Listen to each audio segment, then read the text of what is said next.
This is the part 2 video on Gonioscopy from Shield's textbook of Glaucoma 6th edition, chapter 3, page number 44. Okay. So in the last video, I read about gonioscopy principles, direct gonioscopy, indirect gonioscopy, and the lenses, their principles, okay, their advantages, the comparison between direct and indirect gonioscopy, and disinfection of the gonio lenses. It is similar to the tonometers, okay. In this video, we'll see the gonioscopic appearance of the normal anterior chamber angle, and in short, what is cycloscopy, and other methods also to visualize the anterior chamber angle. Okay, so gonioscopy, it is from the Greek word gonio means angle and scopy means to view. Okay, so this is the combination of two words. Gonioscopic appearance of the normal anterior chamber, starting at the root of the iris and progressing anteriorly toward the cornea. The following structures can be identified by gonioscopy in an adult with a normal angle. Ciliary body band.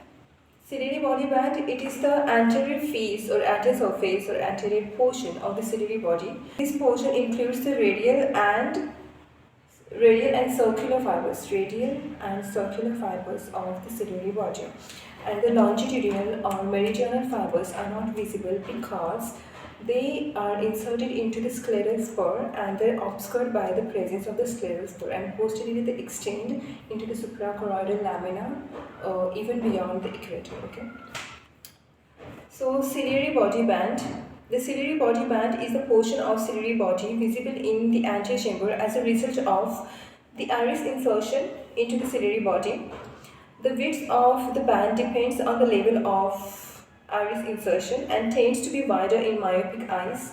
In myopic eyes, the anterior chamber is deeper, okay, and narrower in hyperopic eyes, and narrow anterior chamber in hypermetropic eyes. The color of the band is usually grey or dark brown. Scleral spur. This is the posterior lip of the scleral sulcus, which is attached to the ciliary body posteriorly and the corneoscleral meshwork anteriorly.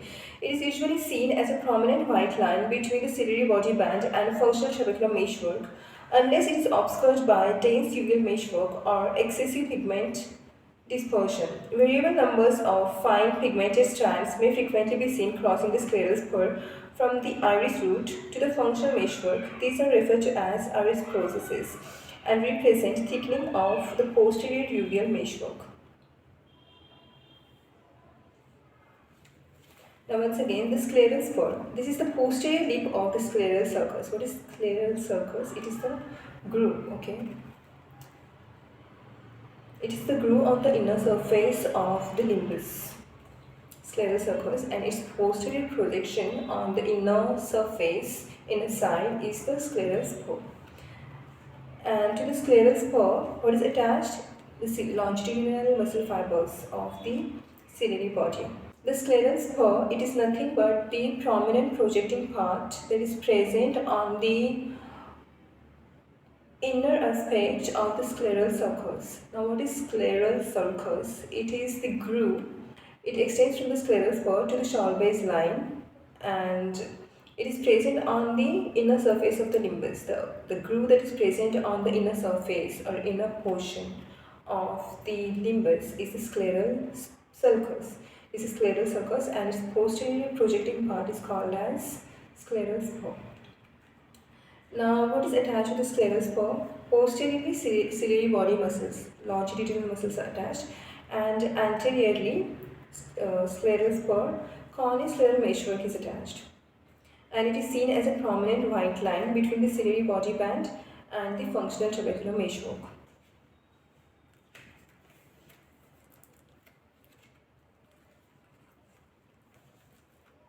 Functional trabecular meshwork. This is seen as pigmented band just anterior to the scleral spur.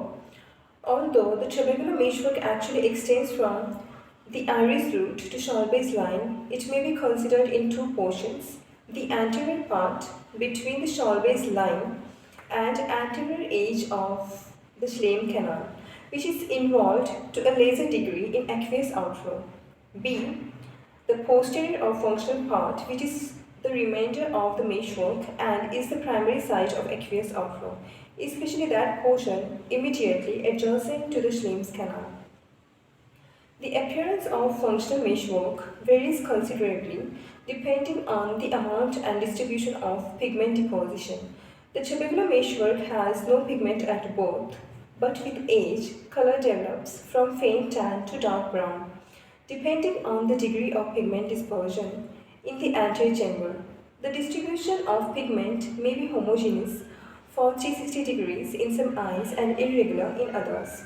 In the functional portion of the meshwork, especially when lightly pigmented blood reflux in the Schlemm canal may sometimes be seen as a red band.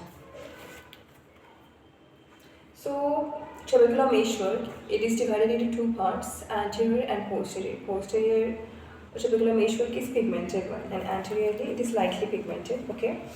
And the anterior part, it extends from the shawl base line and anterior edge of the Schlemm's canal, and posterior from the anterior edge of the Schlemm's canal to the scleral spur. The appearance of even the ciliary body, okay. I should stop saying okay, it's like irritating when I hear myself while editing the video. When I say okay, it irritates myself, so I should stop saying okay, it's very irritating. The appearance of the functional meshwork varies considerably depending on the amount of distribution of the pigment deposition. So at birth, the tubercular meshwork is not pigmented. The tubercular meshwork has no pigmentation at birth, but with age the color develops from faint tan to dark brown, depending on the degree of pigment dispersion in the anterior chamber. The distribution of pigment may be homogeneous for 360 degrees in some eyes and irregular in others. In the functional portion of the meshwork, especially when lightly pigmented blood reflux in the Schlemm's canal may sometimes be seen as a red band. When the red band is seen in the functional portion, that is the pigmented portion of the tubercular meshwork, it is suggestive of the Schlemm's canal, and usually it becomes prominent when there is a trauma or when there is increased epicellular venous pressure. In case of the Sturge-Weber syndrome, when there is increased epicellular venous pressure. So that was all about the tubercular meshwork. I am repeating it because it's very small. Only 2 pages are there. Okay? Not even 2 pages. 1.5 page only. So I can repeat the things. Okay, it is heavily pigmented in pseudo-exfoliation glaucoma in pigment dispersion, homogeneous appearance in pigment dispersion syndrome, and it is patchy, blotchy appearance and irregularly dark pigmentation of the tubercular meshwork. It's seen in the pseudo-exfoliation syndrome, along with the other findings of the pseudo-exfoliation syndrome. Shawl base line. The shawl base line is the junction between the antechamber angle structures and the cornea. It's a fine ridge just anterior to the meshwork and is often identified by a small buildup of the pigment, especially inferiorly, by using a thin slit beam at slightly oblique angle. This line can be identified by the corneal wedge created by light wedge created at the junction between the inner light beam along the corneal endothelium and the outer light beam along the corneoscleral junction. I have a very beautiful video how to identify the shawl base line. I'm gonna add this at the end of this video, how to identify the shawl base line by corneal wedge method, okay, by creating a corneal wedge using the slit lamp, and how to do that, and how to identify the shawl base line, and why it is significant to locate the shawl base line and to confirm the location of the shawl base line, why it is important. That also that ophthalmologist has explained very nicely with the example. So you should see that video for sure at the end of this video for your own understanding. Normal blood vessels. Blood vessels are normally not seen in the angle, although loops from the major arterial circle may appear in front of the ciliary body band and less commonly over the scleral spur and tubercular meshwork. These vessels typically take a circumferential route in the angle. Okay, normally the blood vessels are not seen, but when they are seen, Then we have to distinguish between the neovascularization of the angle and the normal vessels. The normal vessels are what? Normal vessels are circumferential, okay? These are regular and circumferential.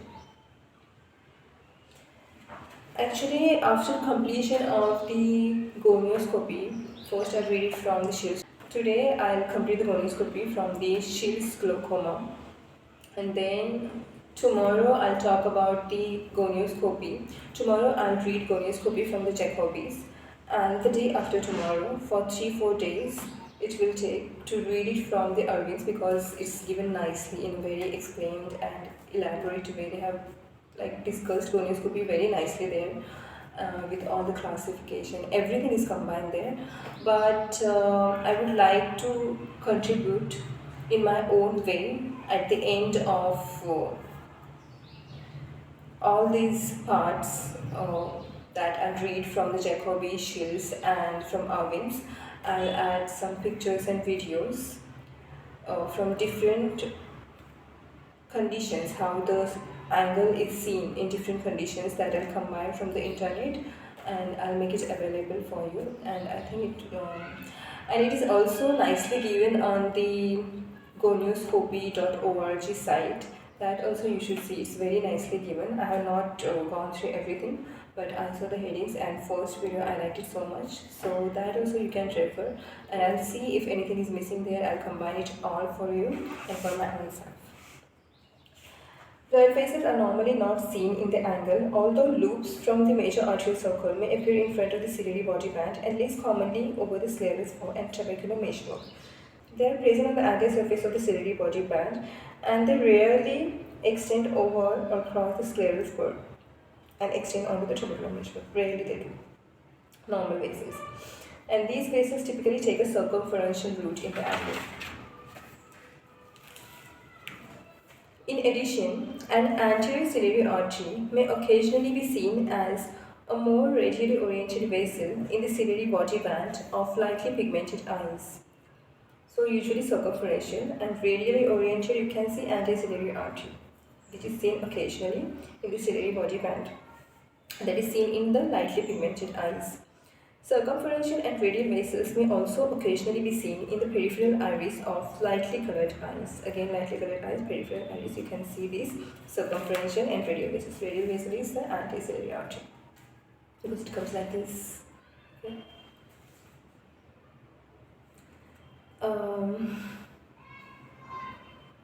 In a study of 100 patients with abnormal antechamber angle vascularization of unknown cause, 60 patients had normal angle vessels in both eyes and 10 patients had normal angle vessels in one eye. Radial vessels were more common in the peripheral iris, whereas the circumferential type was more common on the ciliary body band. So, they studied 100 patients with abnormal antechamber angle vascularization of unknown cause. Out of these 16 patients had normal angle vessels in both the eyes. 10 patients had normal angle vessels in one eye. So 26 out of 100 patients, 26 patients had the normal vessels, out of which 16 had in the both eyes and 10 having in the one eye.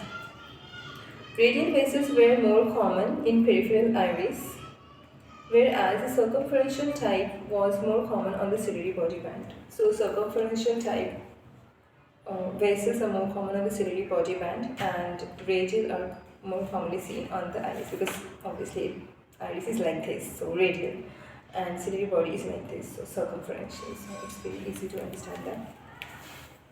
Recording gonioscopic findings, various classification systems have been suggested for describing the width and appearance of the antechamber angle.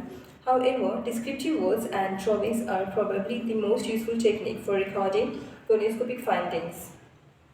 The recorded data should include a configuration of the angle, depth of the angle on the basis of the most posterior structure that can be seen, degree of pigmentation, and presence of abnormal structures. Once again, the recorded data should include a Configuration of the angle. B. Depth of the angle on the basis of the most posterior structure that can be seen. C. Degree of pigmentation, and D.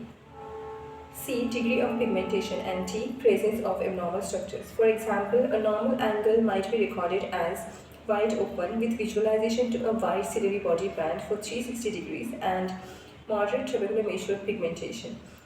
Drawings can also be placed on a chart with concentric circles to document more specific details. Cycloscopy. This technique allows direct visualization of ciliary processes under spatial circumstances such as the presence of an iridectomy, wide iris retraction, and iridia, and in some patients with aphakia. The main value of the technique is in conjunction with laser therapy to the ciliary processes, transpupillary cyclophotocoagulation discussed in section 3 that I'll discuss later on at the end of the gonioscopy, laser trabeculoplasty, then laser goniotomy, and cyclophotocoagulation, laser cyclophotocoagulation that I'll discuss later after gonioscopy. So cycloscopy is the visualization of the ciliary processes, direct visualization of the ciliary processes under spatial circumstances. Obviously, we cannot see them because of the iris. Okay, at root of the iris and iris, we cannot see the ciliary processes. So, in conditions like iridectomy, wide iris retraction, aphakia, and iridia, we can see these ciliary processes, and their value is in conjunction with the laser therapy to the ciliary processes, like in cyclophotoablation or cyclophotocoagulation. Transpupillary cyclophotocoagulation. High resolution ultrasound biomicroscopy. Another useful clinical tool to examine the anterior ocular segment is ultrasound technology. Ultrasound echoes are produced from interfaces of fluids and tissues. The differences between fluid or tissue properties yield certain echo characteristics between the interface of various compartments or tissue densities. The echo is optimal when the acoustic wave is oriented perpendicular to the interface. Ultrasonographic techniques can provide information in the amplitude mode or A scan or in brightness mode or B scan. A scan means amplitude mode, B scan, B stands for brightness mode. Okay, I should not say okay. In general, low frequency ultrasonography allows deeper tissue penetration, low frequency, deeper tissue penetration but lower resolution, compared with high frequency provides higher resolution but shallower penetration. There is a wide range of frequencies currently in use of ophthalmology. So low frequency means low resolution and high penetration, and higher frequency means shallow penetration, less penetration, and more resolution. There is a wide range of frequencies currently in use in ophthalmology from 10 MHz to image the globe and orbit to 20 MHz, which images from the cornea to the posterior lens, 35 to 50 MHz, which image from the cornea to the anterior lens, and 100 MHz for imaging the cornea only. Frequencies 20 to 50 MHz, which are used to image the anterior segment, are referred to as high-resolution ultrasound biomicroscopy. Frequencies of 20 to 50 MHz, which are used to image the anterior segment, are referred to as high-frequency or high-resolution ultrasound biomicroscopy. So 10, 20, and 30 to 50. 10 for the entire globe and the orbit, 20 till from cornea to the posterior lens, and then 35 to 50 from cornea to the anterior lens. So between 20 to 50 it is called as high resolution ultrasound biomicroscopy for the anterior ocular structure visualization. High resolution ultrasound biomicroscopy allows for non-invasive means of visualizing anterior ocular structures at high resolution. In the management of patients with glaucoma, high resolution ultrasound biomicroscopy is helpful to define the anterior chamber angle anatomy when it cannot be seen gonioscopically, as well as structure and relationships among the iris, ciliary body, crystalline lens, intraocular lens, and anterior vitreous. For example, when the cornea is cloudy in shallow anterior chamber, okay, it's taking time, you can see the anterior chamber angle in that condition using the ultrasound biomicroscopy. Even optical coherence tomography. Now, what is optical coherence tomography of the anterior segment? In short, it's given here in this paragraph. Optical coherence tomography of the anterior segment introduced in 2006 recently. My second year of MBBS. Introduced in 2006, anterior segment optical coherence topography or anterior segment OCT provides a non-contact, non-invasive means to image the anterior chamber angle anatomy. The anterior segment OCT uses a 1310 nanometer wavelength compared with the 820 nanometer wavelength for posterior segment imaging. The anterior segment OCT has high resolution compared with high resolution ultrasound biomicroscopy for imaging structures in the iris and the angle anatomy. The anterior segment OCT is limited to imaging the cornea, anterior chamber, angle anatomy, and central portion of the lens to the pupil. This instrument is unable to adequately image the anatomy of the ciliary body or tissue masses behind the iris. So they are using what? They are using the light waves, using the wavelength of light wave 1310 nanometer. Now 1310 nanometer means it is a light wave, electromagnetic wave that is not visible. Compared with 820 nanometer wavelength for posterior, so it is infrared wavelength. So anterior segment OCT 1310 nanometer infrared range compared with the 820 nanometer wavelength for the posterior segment. So OCT can be used to see the anterior segment and posterior segment. Anterior segment they use the, in both the cases it's infrared that we cannot see, infrared electromagnetic wave. For anterior segment it is 1310 nanometer. For the posterior segment it is for posterior segment it is 820 nanometer wavelength. Means longer the wavelength. Actually, usually how it is, longer the wavelength, better the penetration. But here it is like 1310 anterior segment and 820 posterior segment. Okay. The anterior segment OCT has high resolution compared with high resolution ultrasound biomicroscopy. When we compare the anterior segment OCT with the ultrasound biomicroscopy, the anterior segment OCT has a high resolution. The structures are more clearer on the anterior segment OCT than the ultrasound biomicroscopy. For imaging structures in the iris and the angle anatomy, the anterior segment OCT is limited to imaging the cornea, anterior chamber, angle anatomy, and central portion of the lens. Cornea, anterior chamber, angle anatomy, and central portion of the lens to the pupil. This instrument is unable to adequately image the anatomy of the ciliary body or tissue masses behind the iris. Okay. So it's not the most peripheral. It is not capturing the most peripheral structures like ciliary body and the root of the iris and the tumors behind the ciliary body or the root of the iris.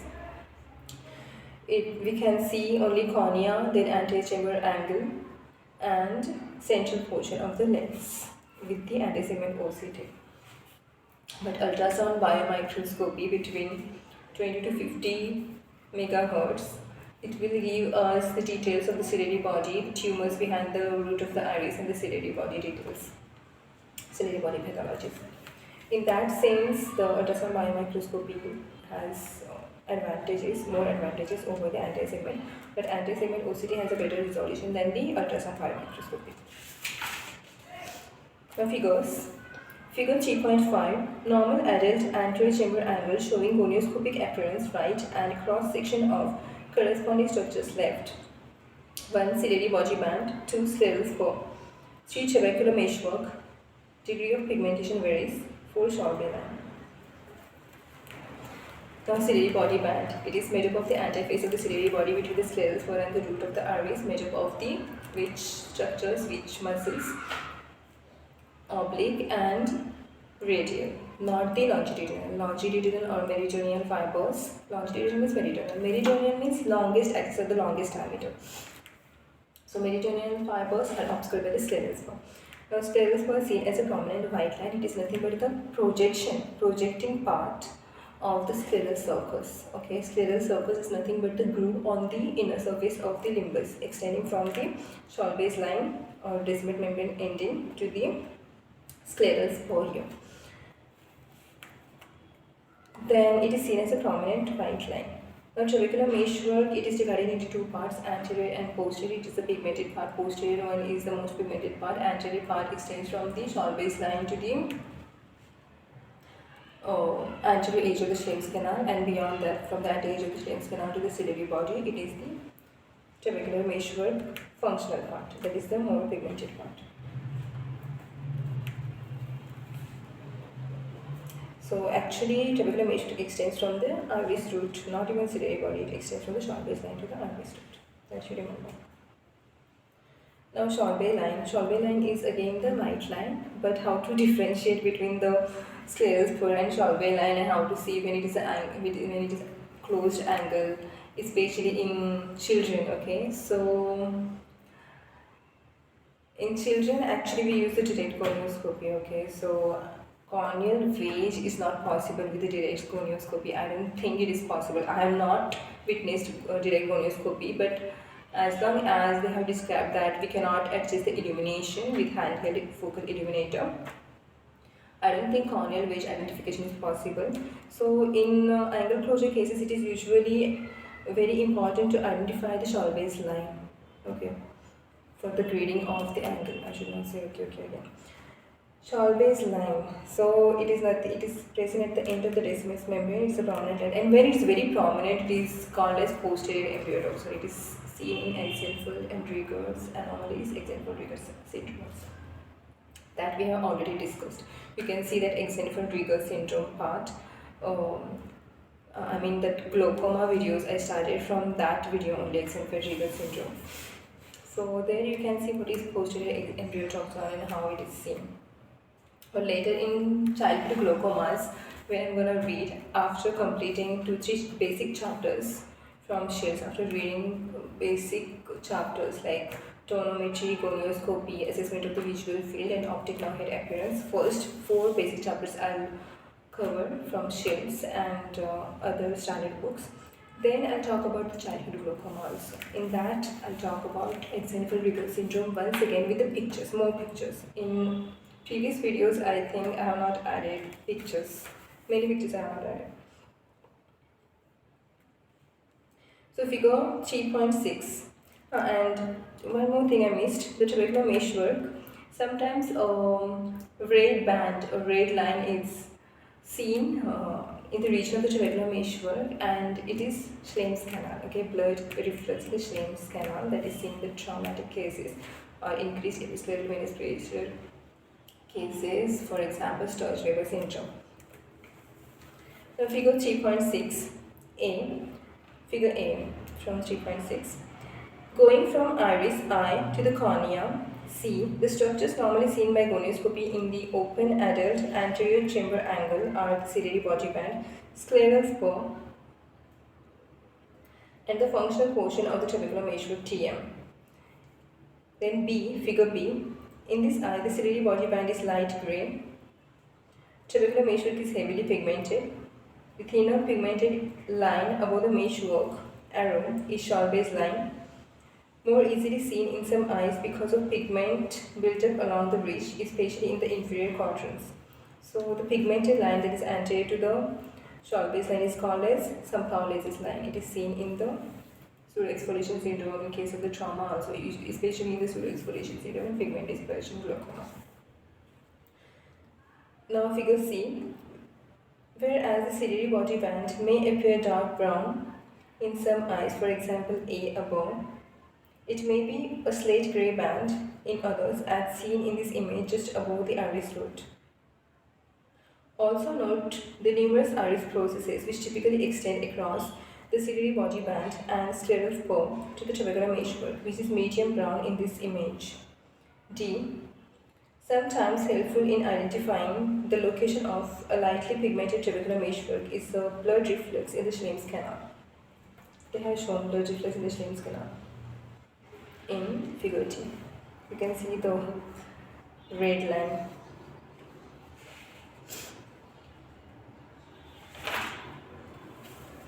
Figure 3.7, schematic representation of penetration of acoustic sound waves by different ultrasound frequencies, modified with permission from Cynthia Kentucky. So you can see 10 MHz low frequency, 10 MHz better penetration but less resolution for the imaging of the globe and the orbit. then 20 megahertz up to the posterior capsule of the lens, and then between the 35 or 30 to 50 megahertz from the cornea to the anterior surface of the lens. So that was all about the gonioscopy in short from Shields' textbook of glaucoma. I conclude there are other 2 points: aqueous hemodynamics, fluorophotometry, and measurement of the episkeletal venous pressure and tonography. That I'll talk in short, I'll read in short after I finish the gonioscopy from Arvind also. So right now I'm not gonna discuss about that thing. So at this end of the video, I'm gonna post corneal wedge, how to identify the Schwalbe's line, making the corneal wedge. Okay. At the end of this video, I'm gonna post a very nice video from a very good ophthalmologist who is specialized in glaucoma and cornea. Okay, his super specialty is in the glaucoma and cornea, and he's a very I like his videos. I have seen his gonioscopy videos; they're excellent, and therefore exercises also you can. I'll just share the link also in the description box, and yeah, you see how to identify the Schwalbe's line using the corneal wedge. And in the next video, I'll talk about the gonioscopy from Jacobi. In the Jacobi, they have not described the grading of the classification of anterior chamber angle. That we'll see in, that is the Shi classification, Schaffer classification, then Spade classification, modified Foster classification of anterior chamber angle. Then after that, anterior chamber angle, Van Herrick's technique to grade the depth of the anterior chamber angle. That also, and the technique to, the standard technique to assess the depth of the anterior chamber angle at the periphery. That video and grading also I'll talk at the end of the gonioscopy series. That will be after reading the Arvind's only. So be patient. If you want to see the gradings and all, you can just follow up the series of the glaucoma if you're interested. So that was all about it. And reading the textbook, because after whenever I watch the videos, everything is covered, but some things are missed. And even in one book, everything is not given. So I'm combining all the standard books and the pictures and videos I like on the YouTube and on the internet. And I'm reading the books because no video on the internet can substitute the standard textbook. So I'm reading the standard textbook, and there are no audiobooks on YouTube of standard ophthalmology books. So it gave me an idea that let us make audiobooks. Means I don't have the memory in myself, so I'm sharing it here because that they take charges like 650 rupees per month, and I need like 1 TB, 2 TB memory to store my all videos. So I decided to use YouTube channel, whether anyone is gonna see or not, I don't care honestly. But if people are seeing and getting benefited, it's good. But I myself am getting benefited because sometimes my eyes, they burn.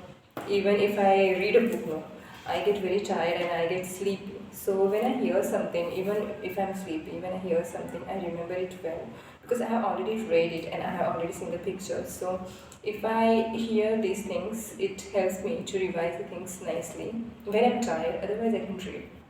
So that gave me an idea to make audiobooks. But my accent and my pronunciations are not so correct, so I'm working on that also to sound better and nicer and softer. So for that also I'm practicing. I'm referring some good YouTube videos to improve my accent and pronunciations. So thank you so much for listening to me patiently. Bye.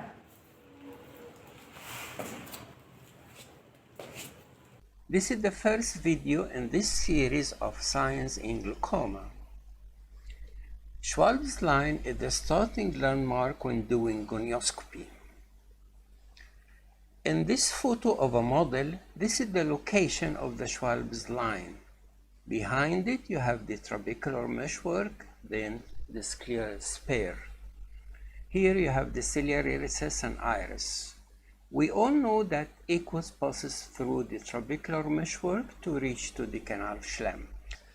So you need to start by identifying the Schwalb's line so you can see whether the trabecular meshwork is visible or not. So this is the starting point. Here, this is the cornea. Section in a cornea on a slit lamp, you're going to see inner and outer surface and in between translucent tissue. On the other hand, back here in the area of the trabecular meshwork and the scleral zone, you're going to see only inner surface. This is the location of the Schwalb's line between the cornea with inner and outer surface and translucent in between, and sclera, which is opaque.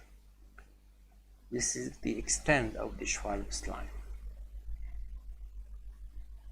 Actually, this model is not accurate. It should be like that. We all know that the cornea wedge is inserted into the opaque sclera. So in reality, you are going to see this area translucent, this area opaque. If you follow to the inner surface, this is the location of the Schwalb's line. I put the model on a slit lamp. You can see in the upper part section in the cornea with inner and outer surface, while in the lower part only inner surface. This is the trabecular meshwork, it's opaque. And this is the location of the Schwalb's line. This is the starting point. In a patient, this is the way it's going to look. This is the wedge shape of the cornea. If you follow this wedge, this is the location of the Schwalb's line. You have to identify it by a section. This point here, where there is translucent in between anteriorly and opaque posteriorly. Once you see this, you can identify the rest of angle structures.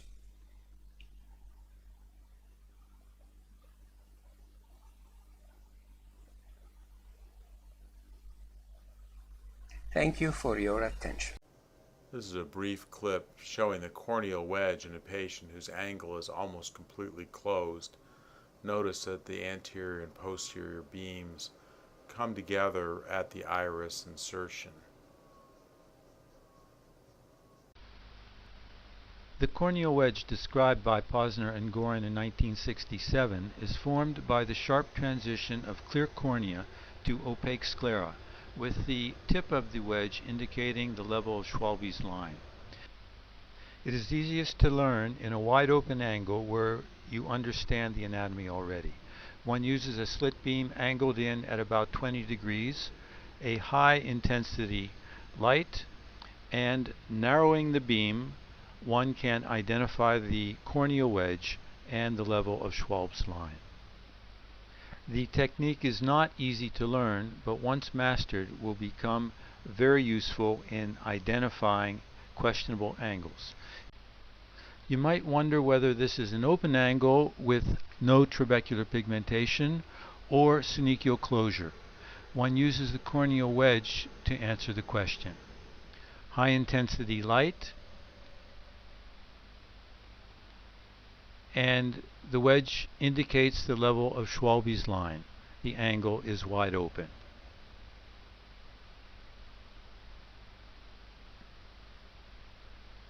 In this next case, the view is hazy because of corneal edema, raised intraocular pressure, and we use the wedge technique to find the level of Schwalbe's line. High intensity light, a narrow beam, and the wedge indicates there's definite synechial closure.